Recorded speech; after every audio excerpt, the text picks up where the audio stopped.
Check 1, 2. Check your mic. Test. You're live. All right, we're live. All right. Live. See, I wonder how. I know it takes a few seconds. Seems like it takes a few 10. more seconds. It takes 10 seconds to load up. And to go to Out. and to say it's us. Yes. Ah, there we go. And you are correct, sir. Dr. Clothier, for a moment you look like petrified wood. Yeah, it's kind of sad. You age poorly when you start to petrify. I've always told people that. You are a wise doctor. Is that one of your big medical tidbits you give to them? I have to have that talk with people, and it's just one of those things. Oh, that's funny. Don't become like the rock forest.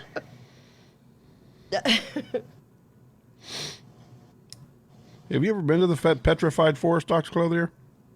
I have, but I was only about 5 years old. I still remember it, though. It's fascinating. That's one of those things that would I've stick always in your thought that mind. process is incredible.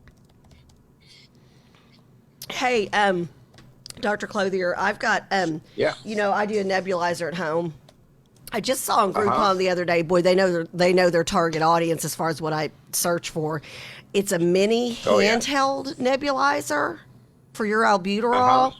Do those work as well as a regular big old nebulizer? I don't think you get quite as much power as what I've heard from people. Okay, that's what I wondered. It's adequate. It's not a replacement yet. I think the technology will get there as things get smaller and more efficient, but I don't think it's quite there yet. I wanted to ask you that before I even looked at it, because it's like super duper on sale. Obviously my nebulizer was paid for by insurance, but I was like, that's too good to be true. It's so small. It looks like a breast pump. I mean, it literally looks like a handheld breast pump. And I'm like, I just wonder, does it penetrate as deeply as into your lungs as with that little suction thing? I don't think you'd find it as satisfactory in terms of breathing relief yet. Okay. I think another couple of years the technology will catch up there too, probably, but it's just not quite there. I just everything seeing it on Groupon, smaller, more efficient, and better. Yeah, and I mean, you're probably right. Eventually, you'll get there. But yeah, it's funny because I was looking at them like, if it's on Groupon, I don't like the same place I've bought eyeshadow on sale. For some reason, I was like, I think I'm gonna ask Dr. Clothier about that one before I even bring it up to my regular doctor. My observation: the seller with Groupon is always kind of bitter toward the person that does the Groupon. It's kind of like you go for your group activity on Groupon. They're like, "Oh, you're the Groupon people." Yeah. Oh, that's you. And I was saying, well, at least we're here. Nobody else here. It's kind of an interesting conundrum, I think. Coffee. Yeah, pass some through the camera. I know, yeah. Do you need some for all your meetings today, too? Oh, man. Mondays are busy days. Oh, and only probably getting busier. The season is up on us. Oh, tis up on us. Well, good morning to the crew. Happy Monday. And we're official. We have coffee. We have Dr. Clothier. We've got JP. We've got Charles. I was about to... Live from VentureX Studios, it's JP. Good practice. And the crew. I thought we were way ahead of the game on that. Murphy's Law Monday. No, I've just completely forgotten. I'm hopped up on breathing medication, so I'm like, oh, yeah, that's right. The official intro. Okay, Dr. Clothier, you just need to leave your notes, and I need to leave my notes, and we can just go ahead and go have coffee. He's well, like, okay. She already confessed to being on drugs. I'm on the breathing medication. The problem is the first step. Well, and let's talk about that for a moment, shall we? Admitting to the problem. We watched Dak Prescott go down, and we watched his ankle do what it did. And it's funny, I've got an athletic training friend of mine from SMU, went on a full ride scholarship there. And he said, I knew it was dislocated and fractured because his toes went to the south and his ankle went to the west, I think. And he says that doesn't happen normally, or whatever direction he gave me. Yeah, you don't necessarily need a full scholarship to know that. That's true. It looked I'm happy bad. you have one. I think that's good. But speaking of that, though, and admitting to it, do we have the right surgical advances now where we can put him back on the field at some point? Well, yeah, I mean, to answer that, he'll be back on the field at some point, no doubt. But the difference is, if you remember a few years ago, and I know you followed sports for years, and I think most people would identify this. We used to see people with injuries, and there was always this talk of, in a week or 2 weeks when the swelling goes down, we're going to operate and get him fixed. And, it'd be, good point. Then he'll be off his feet. Maybe if it was either, whether it's a hip, like the Alabama quarterback a couple of years ago, or Dak's ankle, or someone's knee, Klay Thompson's knee, say, for instance, with the Golden State Warriors. Right. When the injuries happened in the past, we used to always talk about get the swelling down, slow recovery, in bed for a while. Maybe even your grandmother had a hip replaced, and, you remember her kind of laying around for a while before she got up gradually to wheelchair, then crutches. Well, the difference now is almost immediate surgery. And that's what, Dak went into surgery within hours of the injury. And I can tell you that ankle would have been extremely swollen from that injury. I mean, that's just a bad injury. And the fact they repaired it quickly is the new modern science. And I want to address a couple of those things, because those are things people intersect with fairly often. Is, we used to, again, wait for swelling to go down. Now what's been shown is that infection will set in, where that blood makes sort of like a perfect little culture plate for infection. And, infection is the great enemy of any surgical procedure. So if you can avoid infection, operate early, and get the repair done, and then deal with all the infection risk, then you're better off than waiting. And it's interesting that I think it was Saturday, a report came out that Dak is doing well with no infection. If you heard that little phrase in there about no infection, that's just huge. If you have followed Alex Smith's recovery with the Washington football team quarterback guy, he had a bad infection. I think he ended up having about 17 surgeries, almost lost the leg to infection. And that doesn't mean antibiotics aren't good, doesn't mean doctors aren't good, doesn't mean the hospital isn't good. It's just you run a risk when you have open tissue of a significant infection. So thankfully, for Dak's sake, he was operated on quickly. And that's what happens now. If you have a hip replacement, you don't sit around for a few days. If you have a knee replacement, you don't sit around for a few days. You get up and walk usually the same day as the surgery.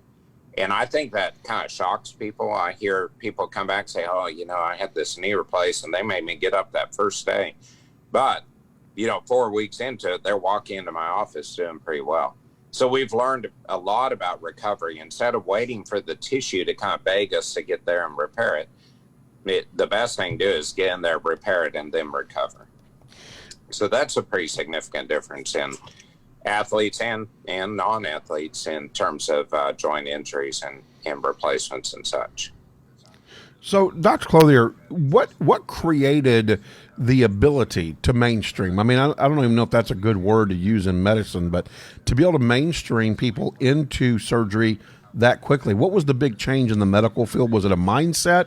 What was it? Yeah, it's just technology and a mindset. We always continue to learn in medicine. There's always research, and that's one reason, for instance, with COVID, we don't have the answers all in front of us because there's research going on. And, that's still true of, there are new approaches to hypertension, there are new approaches to diabetes, to asthma, all kinds of things, certainly to cancers. There's almost always a newer treatment that's being tried. And I'll tell you a big difference, for instance, in breast cancer treatment is now there's often, rather than immediate surgery, it's sort of the opposite. There would be a chemotherapy done first to shrink the tumor, to minimize the tumor, and then do a surgery. And all that's based on evidence-based outcomes, research, better technology. I think it's interesting, about 5-10 years ago, there was all this talk about minimally invasive surgery. Every surgery I know of has always been minimally invasive. Nobody ever wants to open a wound more than is necessary. Right. But the talk became minimally invasive because, that was sort of a marketing ploy. But part of that was instruments are smaller, robotics are involved. Less manipulation of the tissue means less irritation to the tissue, and therefore better recovery. Which is amazing, Dr. Clothier.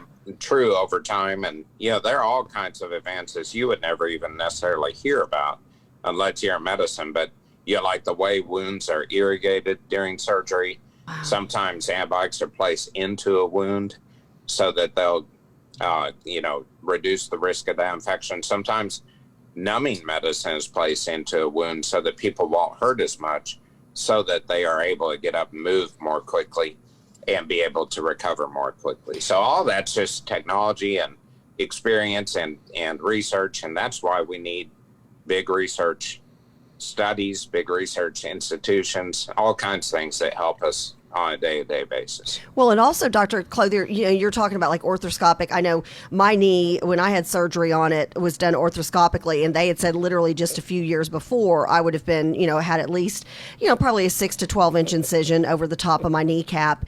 So instead I had 4 little holes, same result with surgery.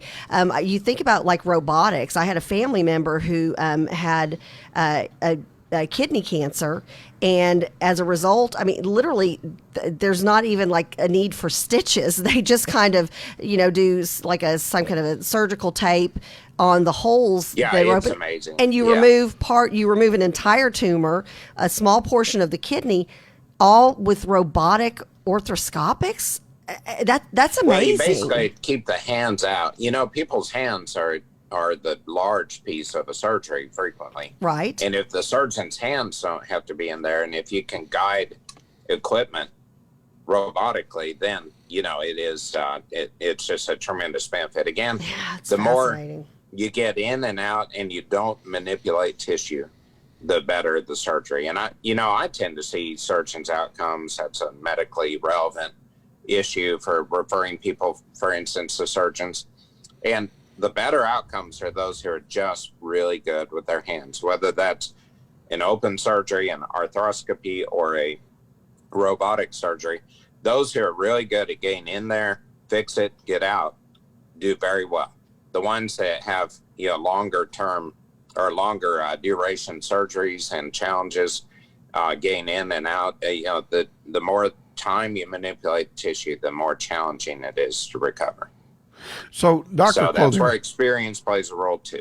Let's shift for a moment over to COVID-19.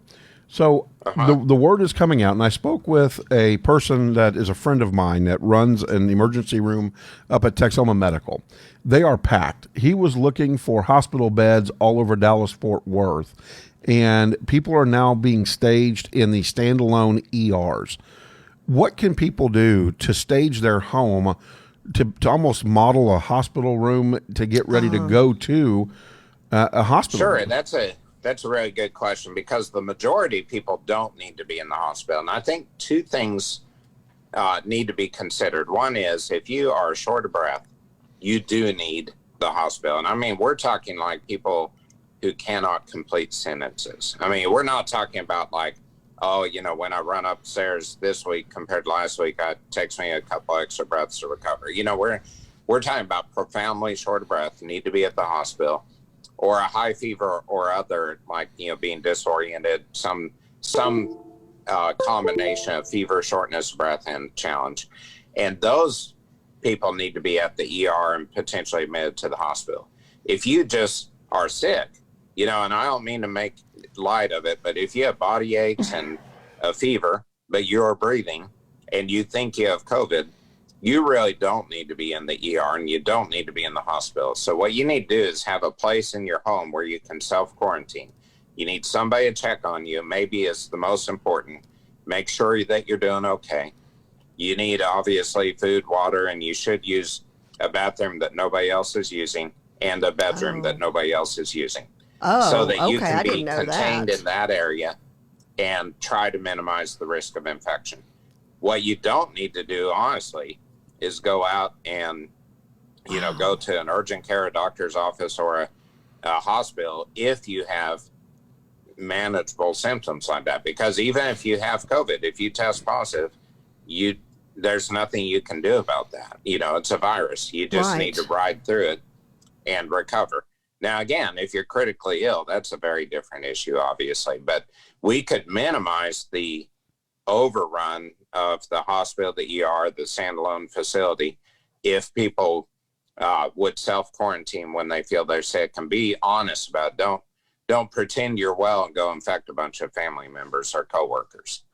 And so I do think the self-quarantine is a very important thing. At our office, we screen people, and if they sound like they have COVID, like, loss of taste, loss of smell, fever, but they're breathing okay and they're coping, we encourage them, instead of coming in, go home and self-quarantine.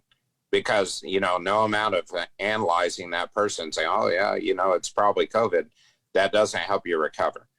And if they are sick, if they are short of breath, severe body aches, if there's any degree of disorientation or inability to take care mostly of themselves, then absolutely we send them to the hospital. So that's I think a very important triaging based on symptoms. Well, I think, unfortunately, going into the fall, we seem to have a little bit more of the tendency to think, oh, I'm sick, I got to go, get that test, whatever. There is a role for testing, and some employers are requiring it, but a lot of that can be done as an outpatient drive-through testing facility rather than an ER or a standalone urgent care type center. Well, I know that we are upon the 7:54 hour, and we got you running a little bit late this morning. We were running a little late this morning, getting everything up and going, and we don't want to eat up any more of your time, so I know you got to get out of here, but thank you, Dr. Clothier, as usual. Yes, thank you so much. Certainly. And next week, I do want to share some outdoor activity in terms of what you can do to help keep yourself from going nuts by being closed in too much. Oh, amen. Some of the classic things that you can get out and do. They're easy and refreshing and good for your health, good for your brain, good for the body, and all that. So have a great week. Can't wait. You as well. Thank you. Be blessed. Thank you, Dr. Clothier. Be blessed. Thank you. All right, Dr. Norm Clothier with Family Healthcare Associates. Always great information. Family healthcare we need. And that's so interesting, JP. We had asked him specifically to talk about. We could use a whole hour with Dr. Clothier, but we had asked him specifically to talk about Dak Prescott because, and so many of us look back and think of the Joe Theismann injury, and you're like, oh, that's it. Most people on social media after the game where Dak had his injury were saying, yep. That's the end of his career. Wow, everybody was upset. He's right. Usually it would have been, he would just now be getting ready to go in for surgery somewhere here 2 weeks later. And I didn't even think about that. So that being able to immediately repair what needs to be repaired probably does make all the difference in the world. There are a lot of advances, and we just kind of take them for granted. Especially when you see something like you said, toes are going one way, heels going another way, ankle bone is not connected to the leg bone or whatever. It is amazing how far we've come in the medical sciences. So that's incredible. Knew we had limited time with Dr. Clothier, and I wanted to get out the COVID-19 because hospitals are massively running in huge numbers right now in the Dallas-Fort Worth area, and I know that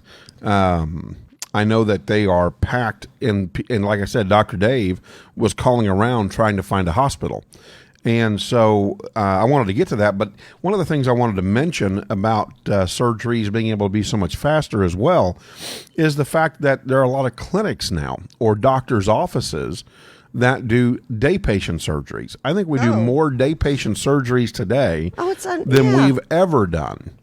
Well, and again, things that are done as day surgery that before you were in the hospital 2, 3, 4, 5 days. Heck, even childbirth. I mean, you used to be in the hospital for almost a week. I wonder if Cleo's on the feed, and she could probably tell us the history of that. And nowadays, unless you had some kind of a complication, you're in and out in less than 48 hours. I mean, they get you in, they get you out, kind of like drive-through service. It's so for one thing, I think it's a lot more to be said, and then this also ties into what he said about COVID and something I didn't know. But I think it is important. I think you do better if you recover at home from surgery, illness, whatever, because if you're surrounded by your loved ones and your family and the things you love, and you hold dear in your home, I think that's a better place emotionally. And we know that emotions and the mental health has so much to do with it. You know what I didn't even think of until he said it, and it makes perfect sense. Don't share a bathroom with your loved one during COVID. If Right. if one of you has COVID, didn't even think about that. I thought, well, shower, you're washing everything down, rinsing everything off. Most, especially if it's a husband and wife, you've usually got two separate sinks that you brush your teeth in. He's saying, no, go somebody shower somewhere else, use the restroom somewhere else. I didn't know. I learned something new every time Dr. Clothier's on. So, Gail asks the question, you go and you get tested 2-3 days later, you get your test results and it's negative. So then you're not getting treated for what you were really sick for, which could have been pneumonia or it could have been the flu or what have you, because Gail had that, right? And she experienced that with her doctor. Yes. And so my response. And she wasn't even on antibiotics. Right. But, I mean, it was like she could have really fallen really ill. Yeah. Waiting. Bronchitis, and she's normal. She's used to having bronchitis during that time. Right. I can't answer for Dr. Clothier. We'll have to ask him next week what he thinks of that. In fact, I think we did, and Dr. Clothier didn't agree with the physician. In fact, we did ask, because when it was happening, I asked him, and he said that the doctor should have taken better care of getting your symptoms. So, and what Dr. Clothier had said was that when you lose taste, lose smell, when you have the majority of them. Now, I don't know that I've never heard of anybody losing taste or smell with bronchitis or with pneumonia. No. So maybe that's an indicator. Well, your senses are dulled when you've got, and you don't feel like eating, and nothing tastes good. You can't breathe very well with bronchitis and pneumonia as somebody who gets both of those on a fairly regular basis. But you still have, because you can taste like the sinus taste in your mouth and stuff. Right. With COVID, I mean, and I don't know, JP, if you know this or if anybody else who's experienced COVID or has a loved one who has, it's like you can't smell anything or taste anything at all. There's nothing. Right. I agree. Yeah. Oh, yeah, absolutely. Hey, Charles, let me try to switch your app on. Is that just COVID specific, right? 0.124. Yes, that is correct. So I think that's just a COVID specific thing. Now, of course, unless you're my dad, then you can't smell because he had a head injury in college. Yeah, that's crazy. Yeah. Yeah. So I'm going to try to see if we can get switch your app to work. I'm going to bring up a graph of the United States in regards to COVID-19. And I love these graphs because these graphs, not working this morning? Okay. So the graphs are amazing because they give you a day by day once you put a highlight over it. And I just typed in U.S. COVID-19 deaths daily change is what I clicked in. And the graph is amazing. So on June the 14th, and what this graph does is it tells us how many. Broadcast interrupted.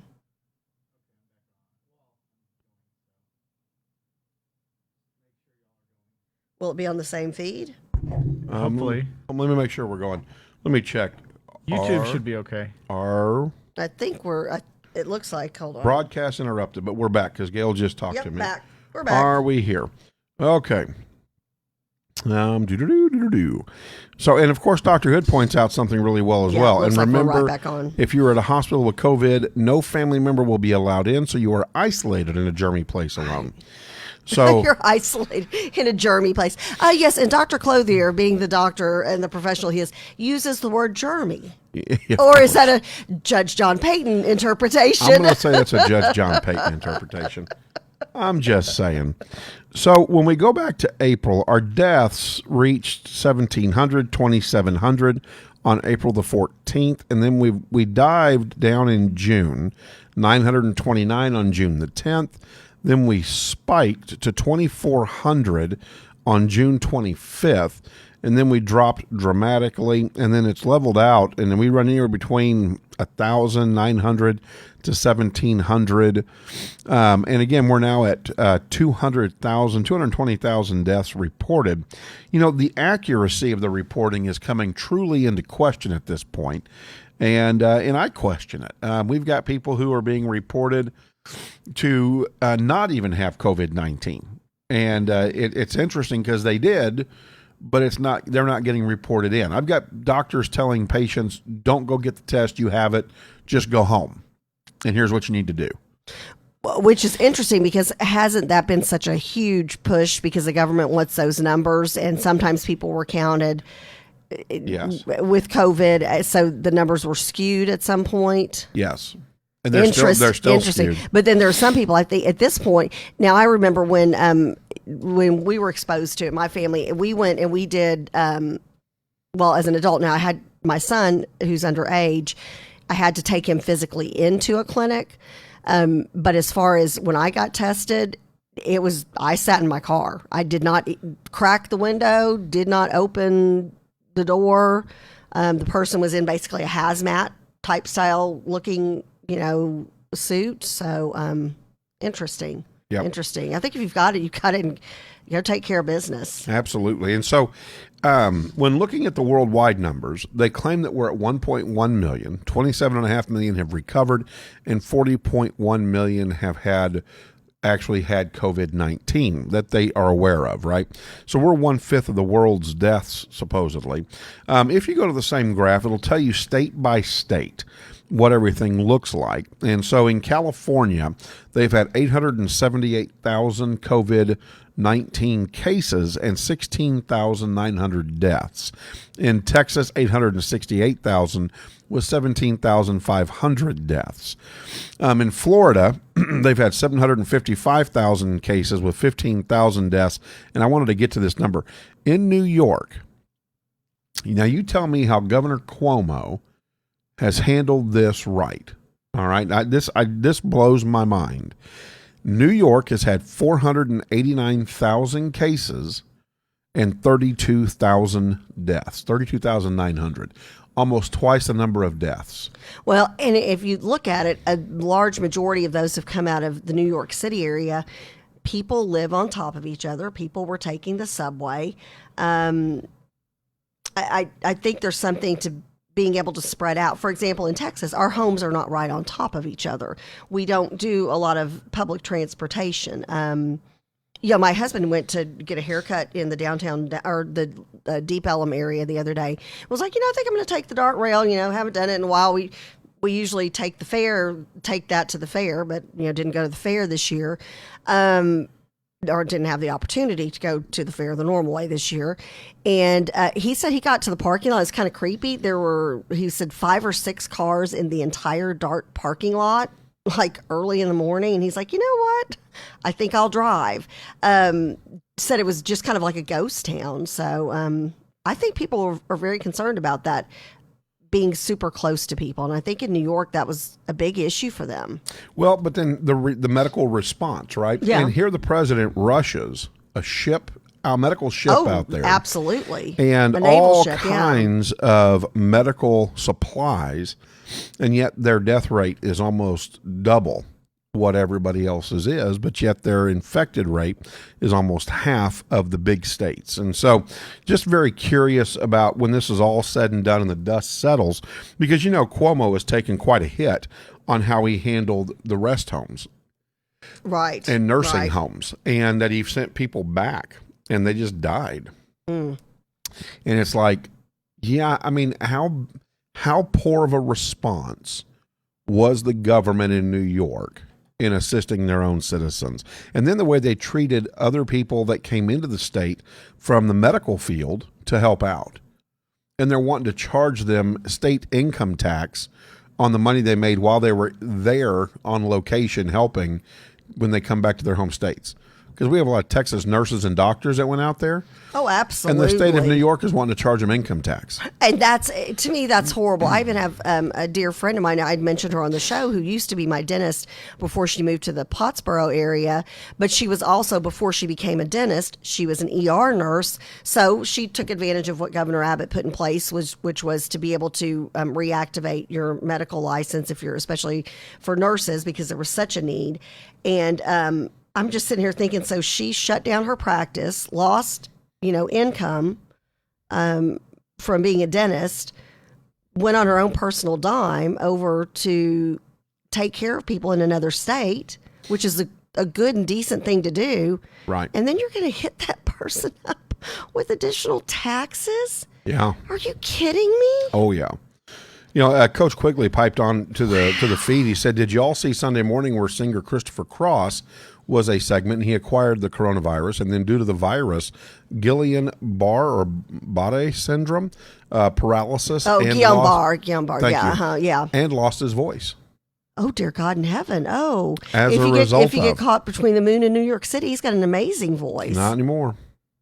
Not anymore. Oh, that's horrible. I have Well, not heard of that as an offshoot of And COVID at this point. Well, and this is what we're going to be experiencing years down the road here, is what has happened to COVID patients after the fact medically.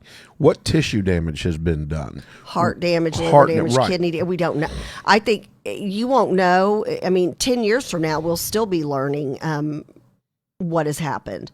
Does it impact? It's, one of those things, if you had it when you were younger, which, a number of people in their 20s have gotten it and they bounce back fairly quickly. I know one friend of mine who's in her 20s, still, and she had, goodness gracious, she had it back April, May. I mean, super early in, the grand scheme of things. And, she's still said she's never felt 100% right. And she's somebody who jogs and hikes and does all these things. And she's just like, it's always like, I'm just kind of really tired and need extra coffee every day, and just doesn't feel like her body works the way it did before. And this is somebody who's in the height of their healthiness. So here's something so you interesting. don't know. And I heard this going on, and I had some doctors that I knew that came on and talked about this. Fred Nort on the crew said the plan Cuomo had backfired. A friend of his who works at, I remember Fred is from New York, was a peace officer there. Oh, yeah. That's his stomping grounds. Right. Who works at a hospital there, said they wanted any unknown deaths to be labeled as COVID. He supposedly did that to get more Fed money and try to make Trump look bad when he didn't give enough. And I had heard that over and over again. And he even gave the name. And so, and of course, then we've got other folks that have gotten the disease or the virus, and they have had no symptoms, or they've had very mild symptoms for a day. And they feel like they bounced back. Well, Gail said her daughter, her daughter's boyfriend and roommates, and his roommates all had it, no problems. Right. So bottom line is that this thing's a virus. It's not going away. It's going to stick around. And we just have to learn to work with it. And it's like the flu. I had the flu, I think, twice in my life. Once as a child, and then when I was in my early 40s. And fortunately, I went in and got the flu shot. So it reduced the amount of symptoms I had, and it shortened my illness. Right. So I don't want to catch the virus. I don't want to catch the flu virus. I don't want to catch the Ezekiel Elliott virus, because I don't know how to say it. Zeke or whatever. I don't want to catch West Nile virus. Don't want H1N1. Don't want Ebola. You don't want any of those. And especially when you get older, and if you've got issues yourself. I mean, obviously, we've talked about it many a times on the show. I've got scar tissue on my lungs from chronic bronchitis, and so the fear of getting something, that's real, because then I'm like, okay, am I the person where my lungs are already compromised? Or like your situation with taking care of your dad, who is, and we still want prayers. Now he's cutting up and driving people crazy, so we think Stan's pretty much back to normal, but he's still in the hospital. There's still some unanswered questions, and he had a stroke. He did, and so we want to make sure that everybody in the crew is continuing to pray for Stan Payton. Thank you. JP's dad. You want, and I think that's where at the end of the day, and I hate that they've politicized. I hate that this has been politicized. Like, if you want to wear a mask, you're this, and if you don't wear a mask, you're this, and if you're this, that. You know what?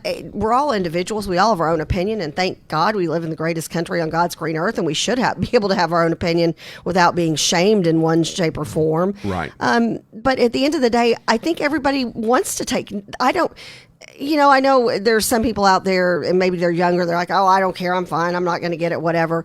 I don't think any of us are not taking it seriously, Well, I'll be honest with you. I have seen some people with a cavalier attitude about it. They're like, well, I'm in good shape, and so I'm not wearing a mask. I don't need to wear a mask. Yeah, but then they'll be the same person you'll see out, and they're not amongst their peer group, and they will be wearing a mask. Right. So. Well, I'm going to take this But moment. we've just got to be smart about it and take care of yourself, take care of each other, take care of your loved ones. You We know? do. Oh, I agree. I agree. Let's get Chris Getz on with Acadia Healthcare. We're going to have her move over this direction to it's this been so chair long. over here. It's been too long, Chris. While she's Here's a getting headset for you. While she's getting set, Kathy and I will be hosting a debate on Yes. this Tuesday. We want you to come out and join us. And, Chad Green's already reached out to me. Kathy, you and I have got to look over the questions because we here at JP, Kathy, and the crew will be moderating. We are very excited. And it's, Hashtag no Chris Wallace moments. Right. No Chris Wallace moments. At the end of the show. I'm the parent. I mean, the moderator. We're real excited. This is the Shelley Luther Drew Springer It runoff, is. which is drawn State Senate race. Yes, State Senate race SD12 has drawn national attention. So we're Yes. very honored that We've been asked. we were asked to moderate this so important debate. The runoff is, of course, on December 12th. I need to look that up. I believe that was correct. Somewhere around there. So, But yeah, and we were going to have Chad Green on and to talk about it, but didn't get around to getting him onto the station before or on the show before the debate tomorrow night. Yep. But at the end of the show, we will put up some information. Perfect. We would love for you to come out and join us for the debate, but you can also catch it on JP, Kathy, and the crew live. yeah. So, do we have tomorrow permission to night. run it live through our broadcasting system? I'm assuming they'll be cool with that. Who? The group who's putting on the debate. Oh, I didn't I'm ask. sure they'll be. I didn't ask. Oh, we were just going to hook up the broadcasting system, but okay.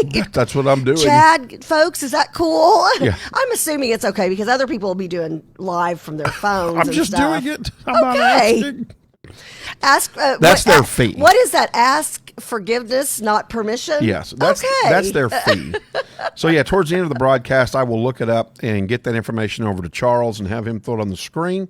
In the meantime, I am excited to welcome to the show, and we're going to continue to get her ready here on her microphone. But one of the people that has really seen the importance of publicizing, talking about, not hiding behind a screen, mental health.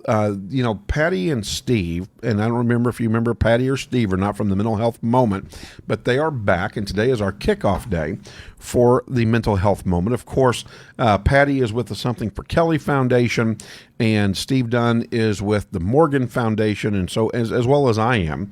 And they went to Chris. We met and we had lunch, and Chris and her organization, Acadia Healthcare, thought it was important that we put something out there like this and that we start providing education and resources for people. Oh, and yes. Chris Getz, thank you so much for joining us this It's so morning. good to see you again. Good to It's see been you too too. long. I know. I'm jacked up on coffee. I got the wind in my sails, and I'm raring to go. So We've missed your beautiful face. So we're glad Kathy's you're back jacked here. up on drugs. Yeah, You're jacked up on I'm coffee. jacked up on the breathing machine, Again, breathing medicine. if you'll just leave your outline, I'm going to go ahead and head on out and get some breakfast because the He's two like, of you. wait. He's like these two blondes. One's jacked up on asthma medication, her albuterol. One's jacked up on coffee. He's like, I don't am have a in for a chance. dangerous ride. I don't have a chance. I might as Somebody, well. he's like, help me. Right. There's He's no, doing Morse code. I get no words in on this deal, that's for sure.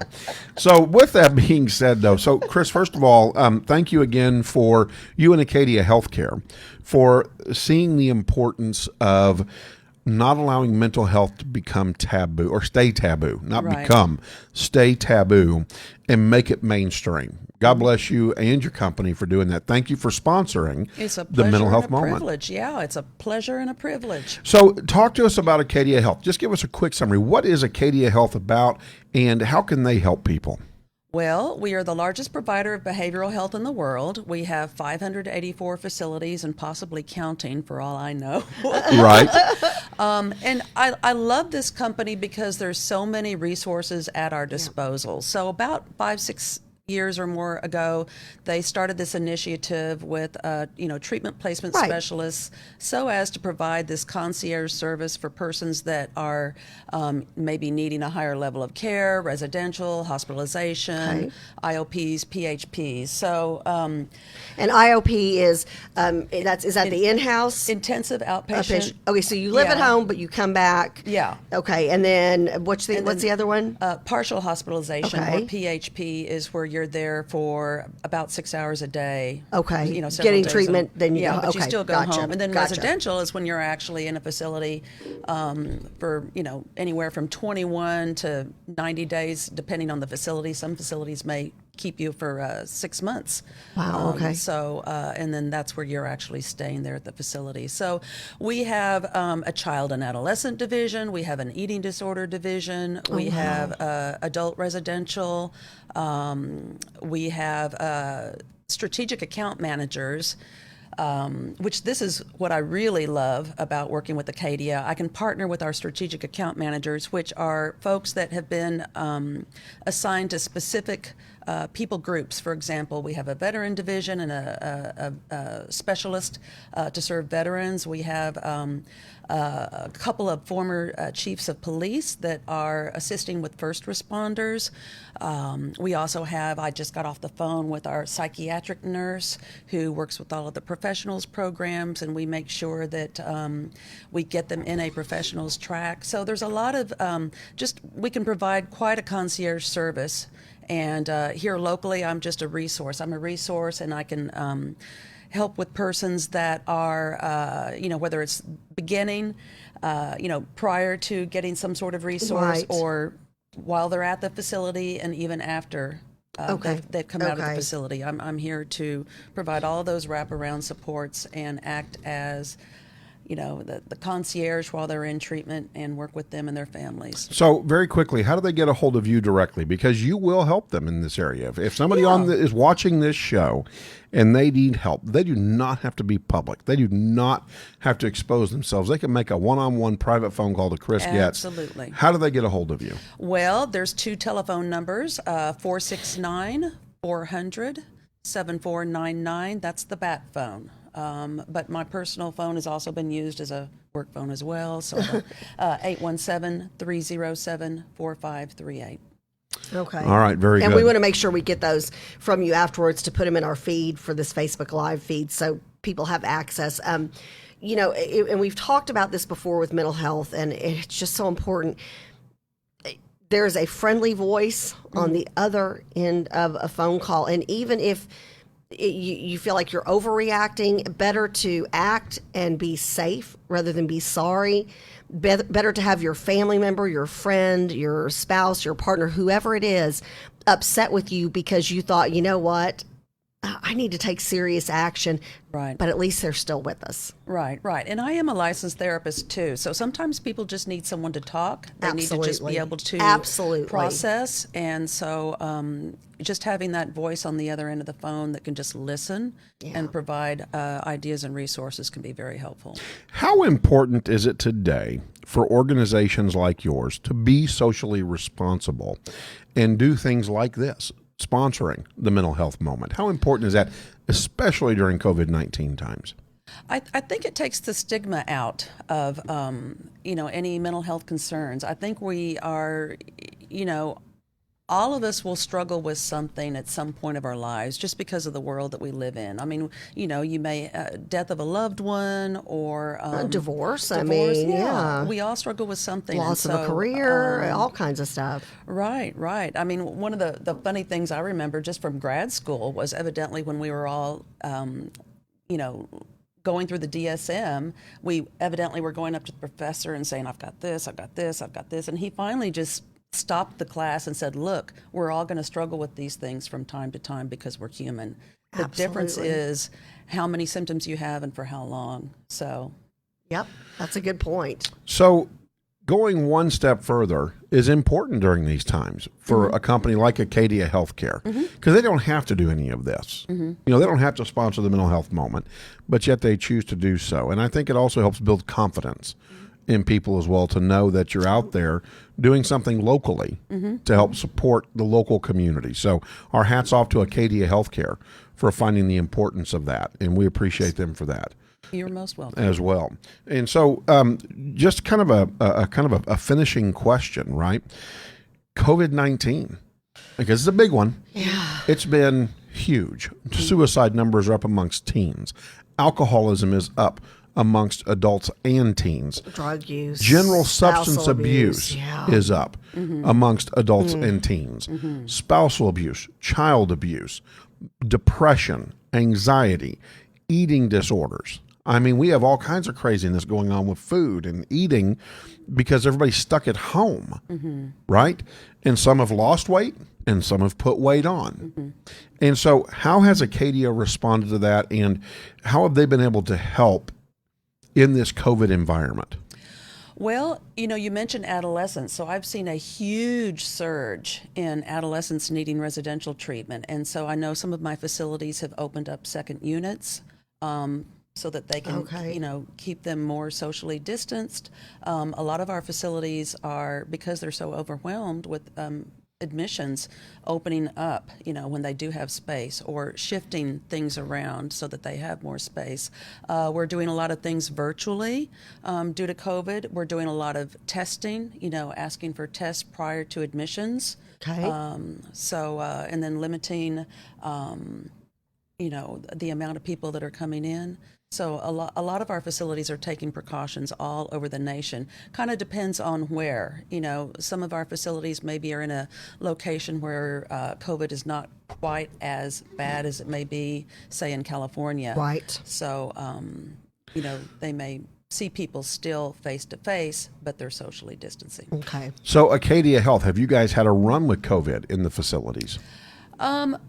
We haven't had anything that is. We've had more trouble with the fires in California than anything else. Wow. Okay. We've had to move people and I didn't even think about that. Yeah.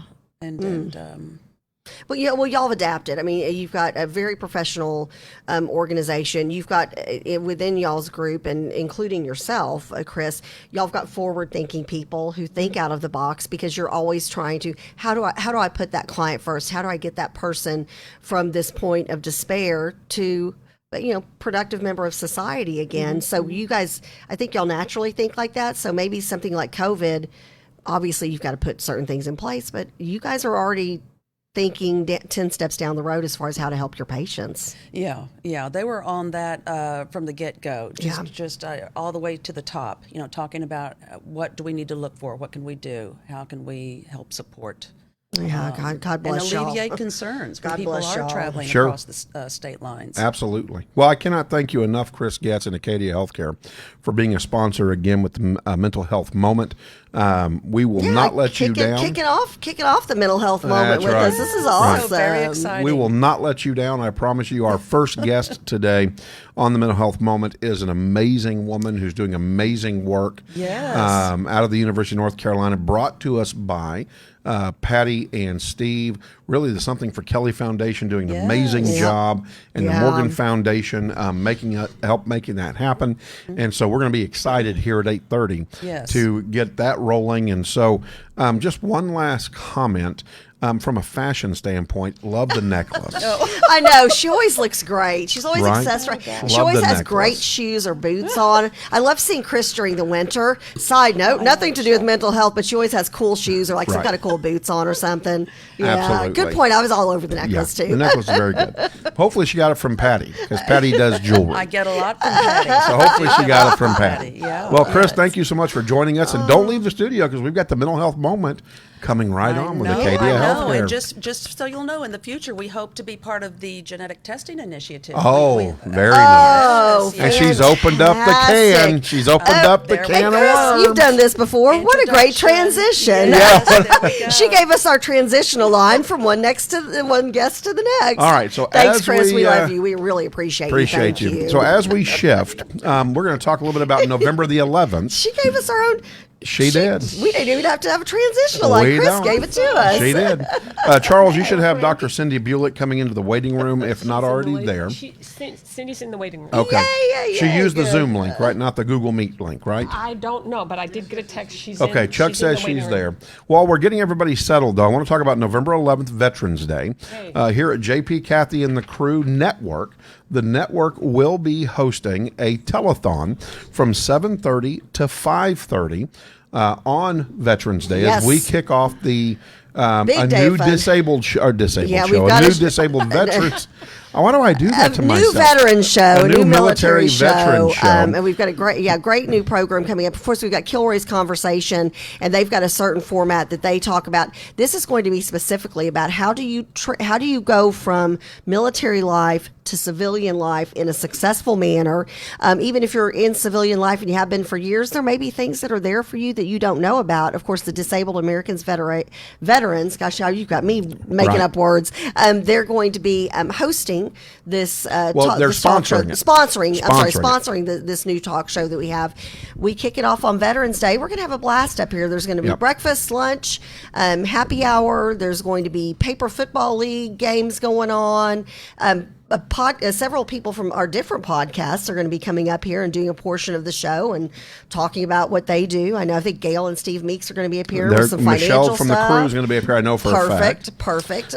Good stuff. Anytime during the day, and what we want you to do is bring your phone, and you're going to just call your contacts. Yeah. $1 is better than no dollars at all.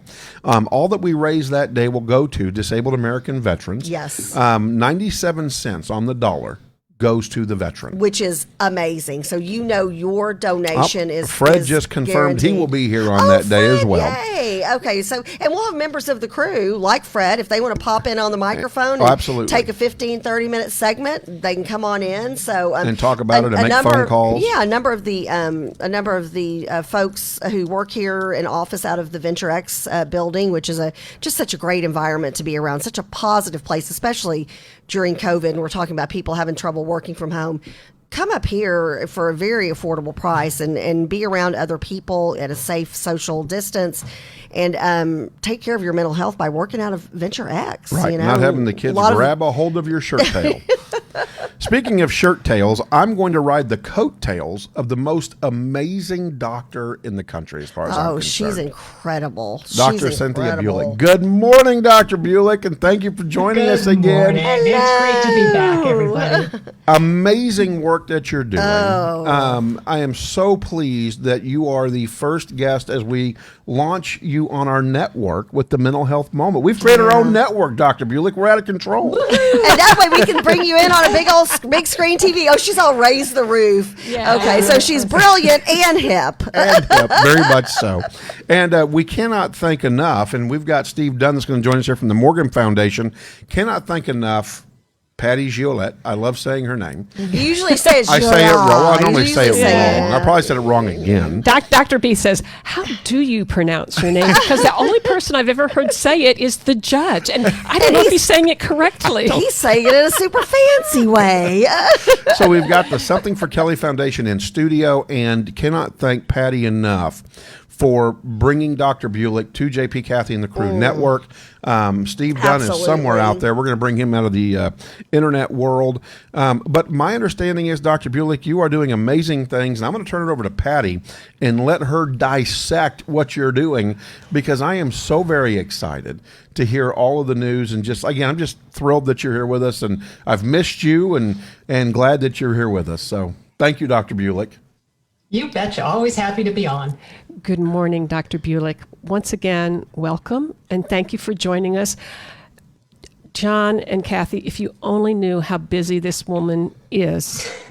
Virtually, right? I mean, she's in Spain, she's in Asia, she's in the Middle East, she's in the World Congress of Genetics, Psychiatric World. I mean, she's... Her resume is when we say world famous, we're not just being our goofy selves. No, this is truly. I mean, we are with a person in the mental health field who literally is a hero to people worldwide. She is. Absolutely. John, I just got a note that Steve's in the waiting room. Yeah, Chuck knows. Chuck's working on it. Okay, we're good. So, actually, Kathy, this is more true than some people really even understand. Dr. Bulick and I became acquaintances at first, and then we became friends, right? And then I started doing some real homework about how important she is and how much she has done. And I am so grateful that I did not know any of this until very recently, because quite truthfully, I would have been intimidated.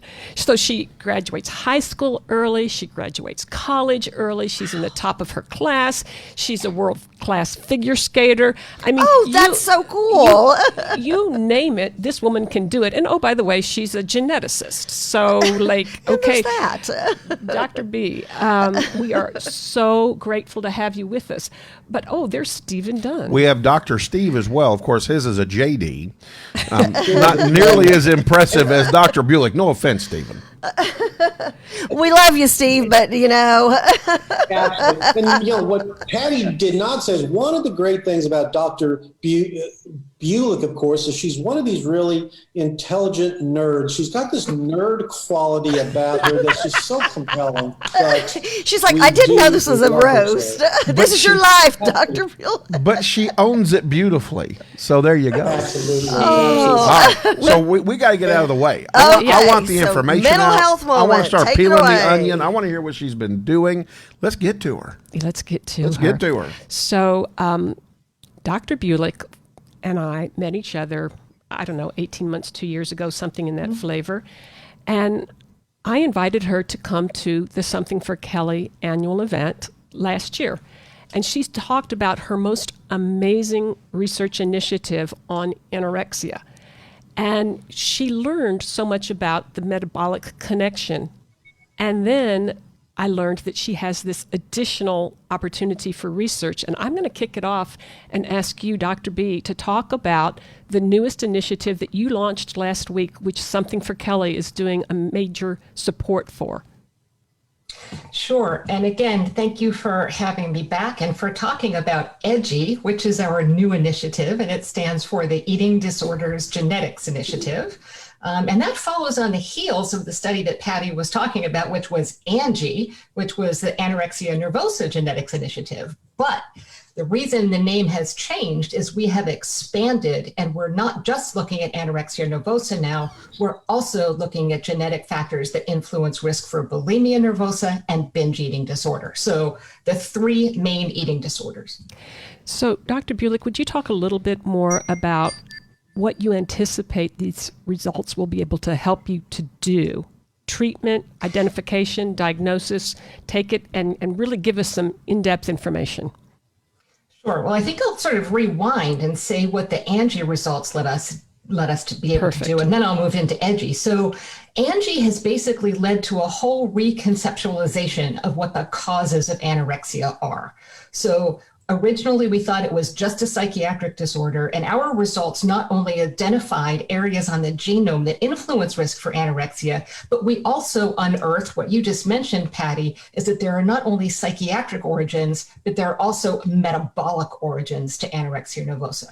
So this opens up a whole new pathway of understanding and potentially also of pharmacogenetics, or using genetics to help us develop new medications that actually target the biology of the illness.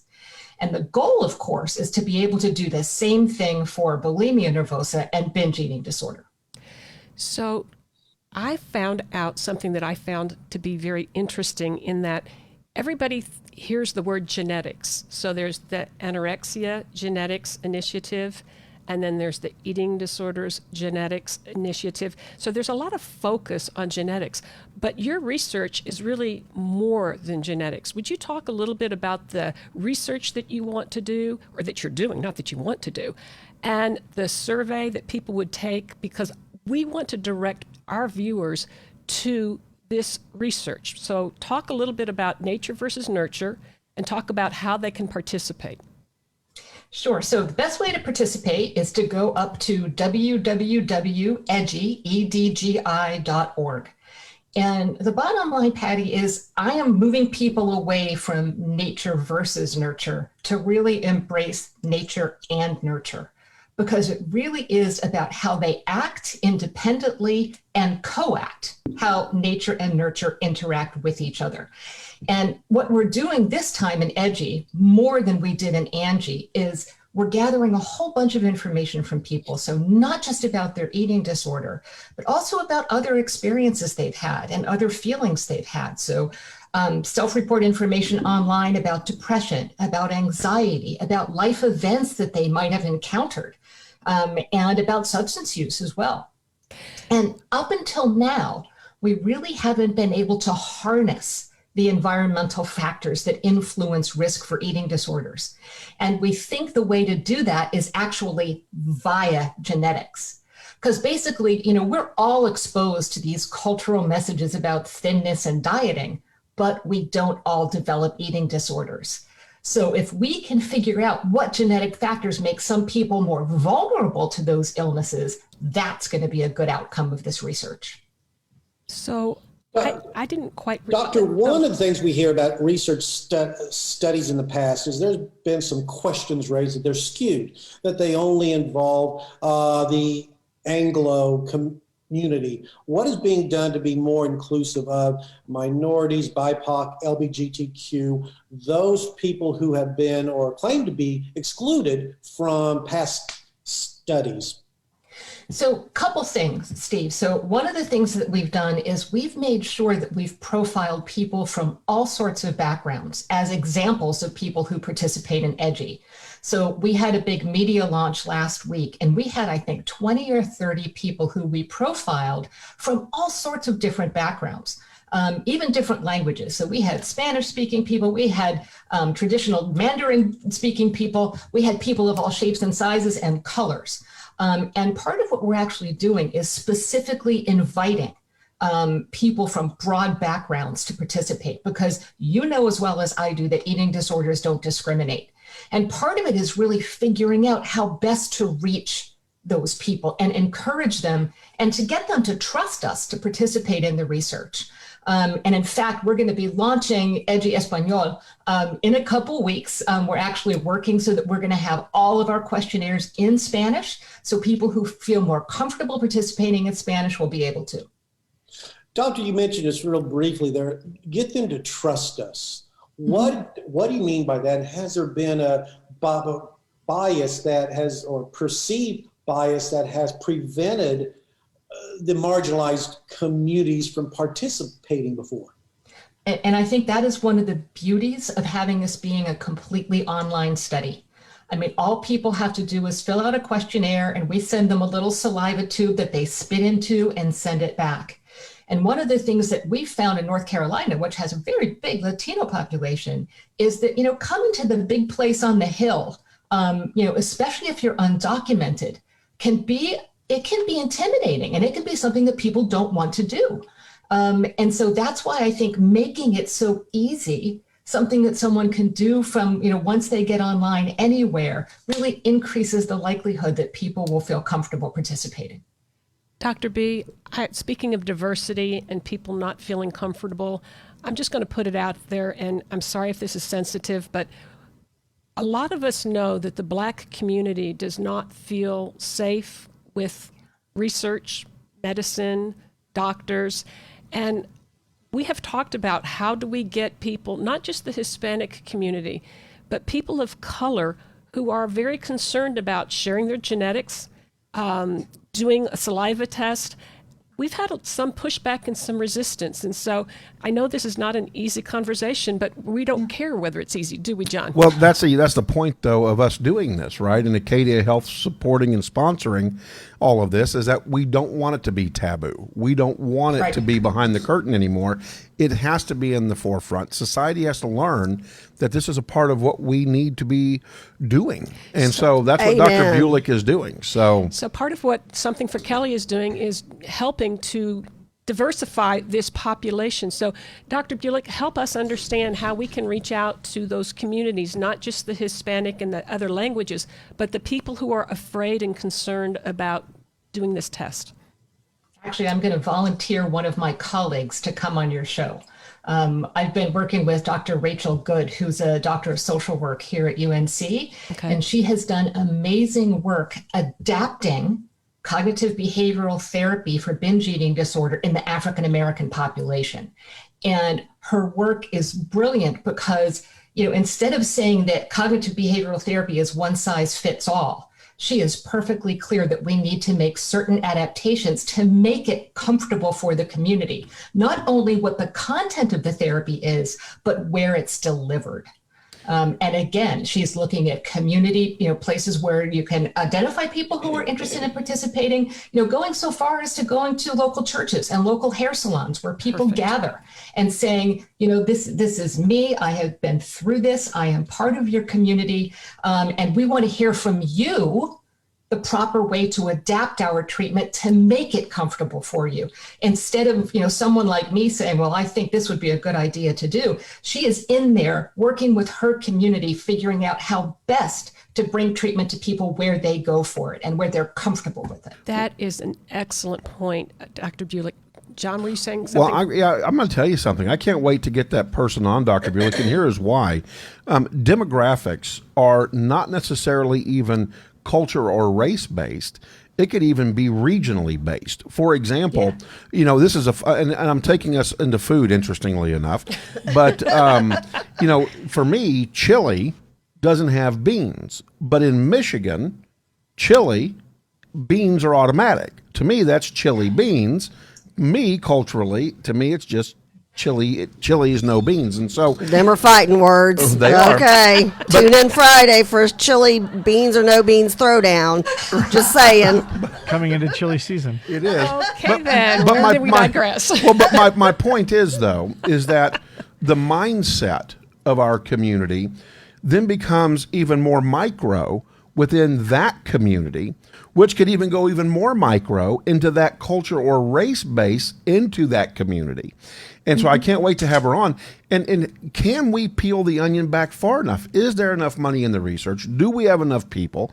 Can we pull enough interns to go out and do a viable job in pulling that data? I can't wait to talk to her. Thank you, Dr. Bulick.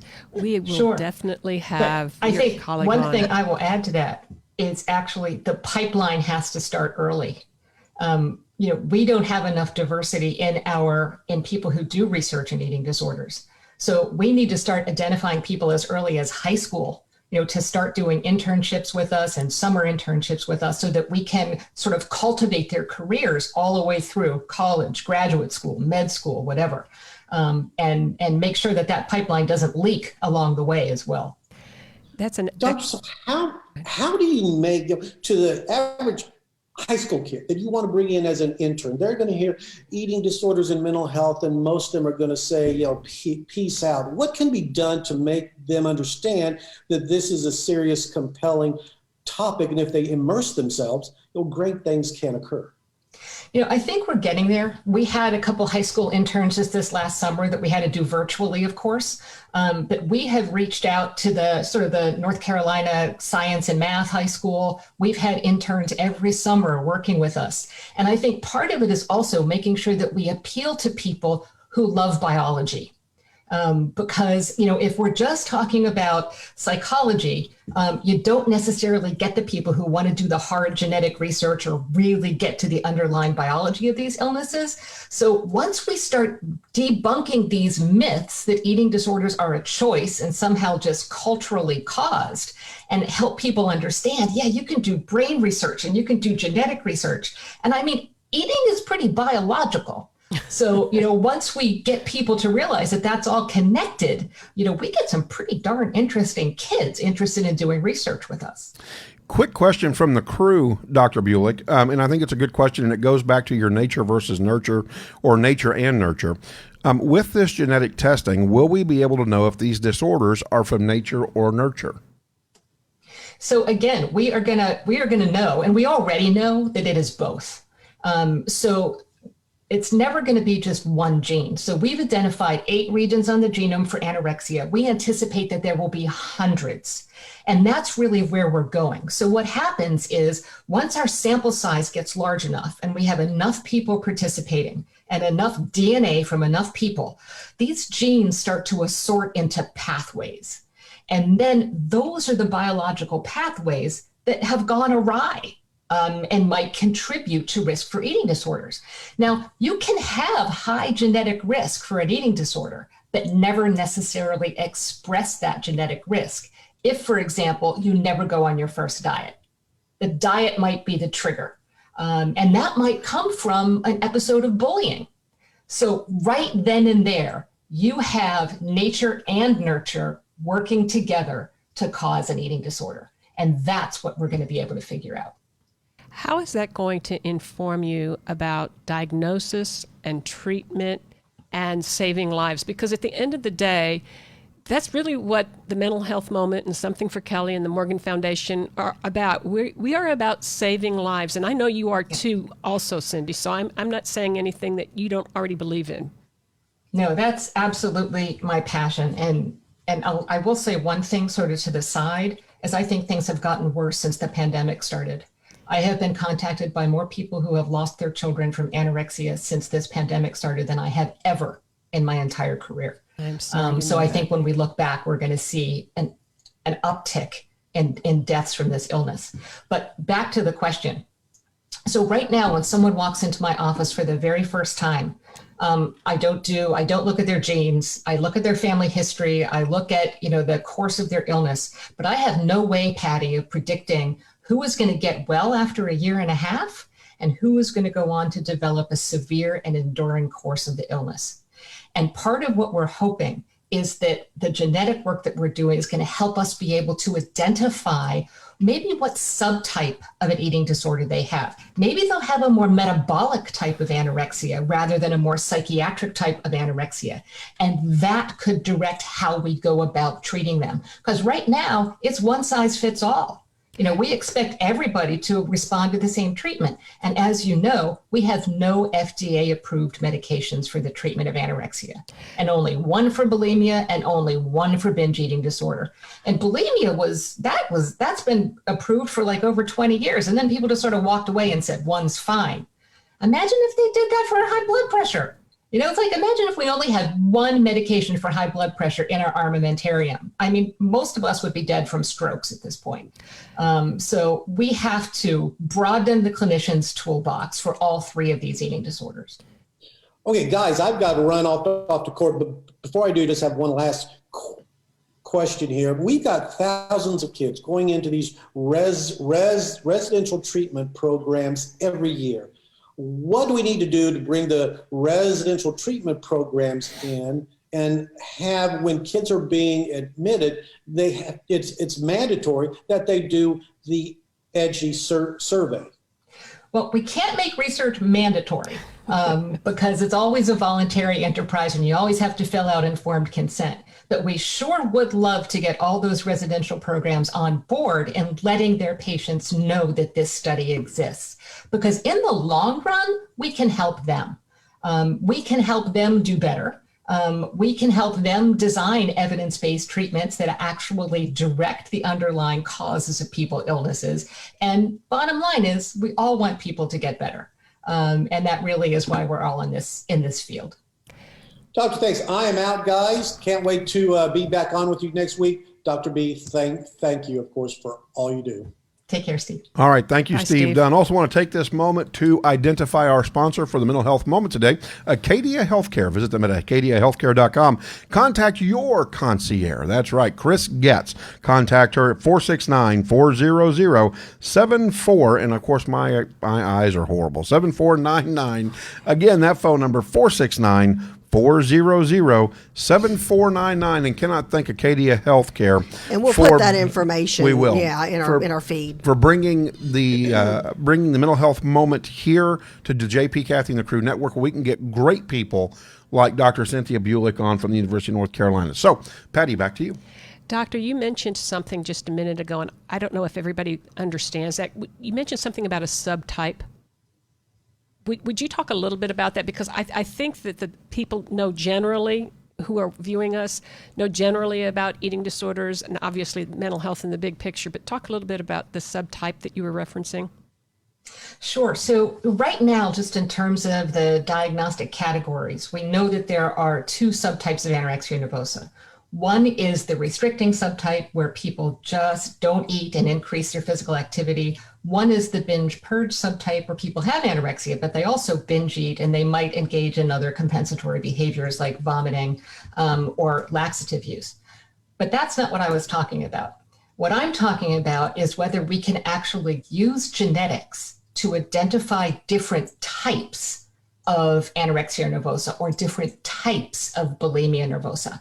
And we're seeing this with cancer. I think that is the best example. They're now able to genotype cancers and make decisions about what medications will be best to ameliorate that particular type of cancer based on its genotype. We hope, be able to go down the same path with eating disorders. And for example, say, this person's anorexia really is heavy on that genetic metabolic component, more so than the psychiatric component. So we need to treat it more as a metabolic illness than as a psychiatric illness, or vice versa. So that is the fantasy and the hope for where we'd be going with this kind of work. We have another question and we're going to come back to that, Dr. Bulick. We have a question from the crew again. This is from Marvin up in Oklahoma. Do they do a MMPI test? So the MMPI is the Minnesota Multiphasic Personality Inventory, which is a whole bunch of questions that gives you sort of a personality readout of what you're like. And Marvin, I'm sorry, we do not do the MMPI because we really are focusing more on depression, anxiety, substance use, and life events. And the MMPI takes a really long time to do. So we want to make sure we don't overburden our participants. Thank you for the question, Marvin in Oklahoma. All right, go ahead, So Patty. speaking of that survey, Dr. Bulick, how long does it take? Talk a little bit about what happens if they go to edgi.org. How about that for a little commercial for you? What are they going to experience, Doctor? So if you go to edgi.org, first you'll get a questionnaire that asks you a lot of questions about your eating disorders history. And I want people to know in advance that we do ask questions about their weight. We do ask questions about their eating behavior. So if that's something that's really sensitive to you, you might want to make sure you have someone that you can sort of debrief with after you do that. Because I know talking about weight is really hard for people with eating disorders. But at the same time, in order for us to do this research, we have to understand and we have to know what your weight history is like. And then after you do that, we're looking for people who have anorexia, bulimia, binge eating disorder. You get mailed a little saliva kit that you spit into, and all you do is spit into it, seal it back up, and send it back in the post. And you also have a bunch of other questionnaires that can take anywhere from an hour to an hour and a half, depending on how slow you are, how fast you are, and how many things you have experienced. So you mentioned earlier also that with the Anorexia Genetics Initiative, there wasn't as much of a survey about behavior. What are you trying to get to? What's the history of that? What do you hope to accomplish? How's that going to impact treatment? Is it going to impact diagnosis? All of the above. So we are part of the Psychiatric Genomics Consortium. So, we're the eating disorders group, but there's also depression, schizophrenia, anxiety disorders groups. And we're sort of leading the way in terms of what we call broad phenotyping. And that means that we're getting information about all of these different areas. So not only will we be able to look at the genetics of eating disorders, but we will be able to look at the extent to which we share genetics with anxiety, with depression. So we're really creating a whole palette of genetic understanding that helps us understand the full person, not just their eating disorder. I'm a little bit stunned on this one, John. I mean, Cyndi, I know this is groundbreaking. I mean, I know the size of the study is groundbreaking. I know that it's not just genetics. I know that talk about what the groundbreaking aspect is going to be that you hope to accomplish. And really, this is your last couple minutes to encourage the group of people listening to you to either sign on to this study if it impacts them or to share this concept and opportunity with their family and friends. Bottom line is, Patty, we need 100,000 people to participate in this study, to really get enough DNA to get the answers that we want. And just because we're out there doing the study doesn't mean that people are signing up. So we really do need people to go out there and scout for us and encourage people to participate, because the people who participate are as important to the research as us scientists are. We're a team, and we all have to work together in order to advance the science of eating disorders and ultimately to stop deaths and improve treatment. And one more time, let's talk a minute about diversification. This is an international study. This is not, I'm going to say this and it might not be politically correct. This is not a North American, affluent, sorority, white girl problem. Cyndi, please talk for a minute about how wide-reaching and how worldwide this problem is.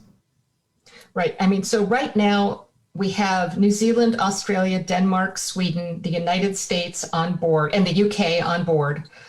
We're bringing Mexico on board, Puerto Rico on board, the Netherlands, Germany, and we're trying to reach out to Taiwan as well. So these disorders afflict people around the world. And part of what we need to do is we need to figure out if the same genes are actually operating across different cultures and across different populations. In order to do that, we need participants. So that is the plea for people. If you've had an eating disorder at any time in your life, because your genes don't change, you are welcome to participate and would love to have you on board. Would you talk for a minute about confidentiality? I have had some people issue a concern about, I don't want to share my genetics. I am worried about what's going to happen to that. Would you talk about how secure this research is going to be? Right. So once we start doing the analysis, once we get your saliva and extract your DNA, we don't know whose DNA that is. So that's why we can't give you specific information back about your genetic testing. This isn't like Ancestry.com or 23andMe where you get a report of things like that. This goes into a big group.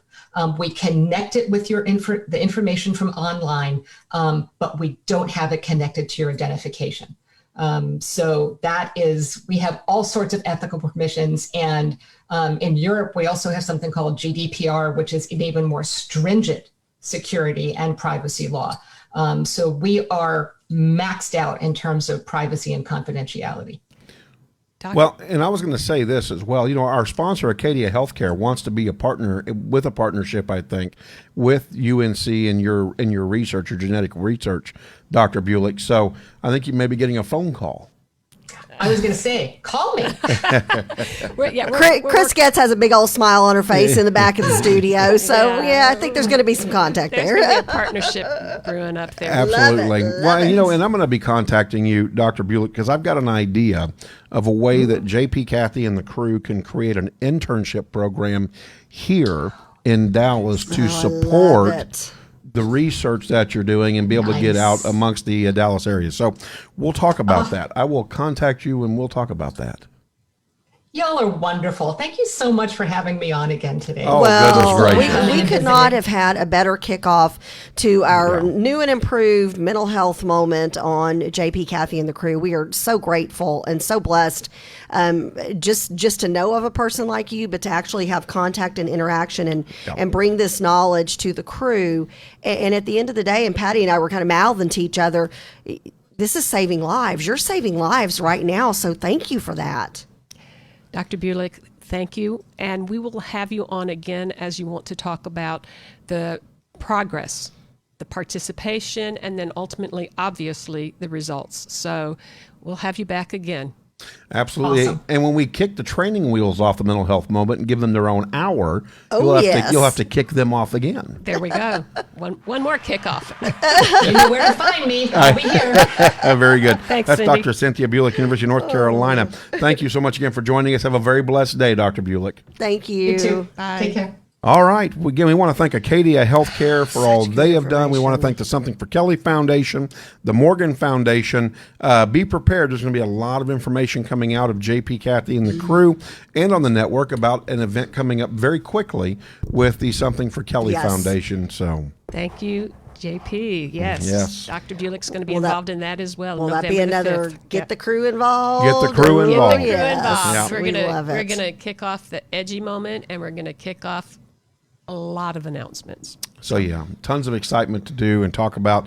That's for sure. Patty, again, thank you for the mental health moment and for being here with us. We're so glad. It feels complete. Now, our transfer to the new network, to the new format, to the new studio seems complete now that we have Patty and Steve and our mental health moment and Chris all back as part of our family. We've been really looking forward to getting this back up and running since we made the switch to our own network. And it's like it's never going to be complete unless we have the ability to bring people who are experts to help with the mental health moment.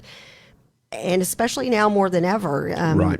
We have to talk about this. And I love it that, because Patty's so polite and such a lady. And she's like, well, not to be controversial or not. You know what?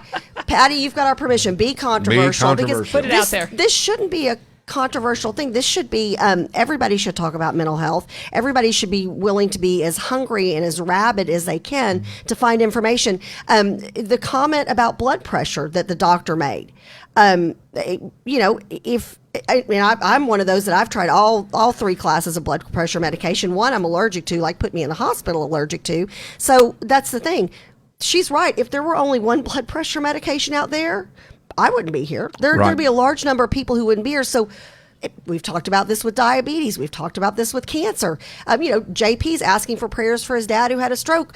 We're open about that. Why aren't we open about mental health? And we have to be now more than ever. Absolutely. And I think Dr. Bulick referenced it earlier in that this whole pandemic that we're processing right now and that we're going through, she observed that we probably have, or definitely have, not probably, an increase in people who are not just experiencing anorexia, but dying from anorexia. Yes.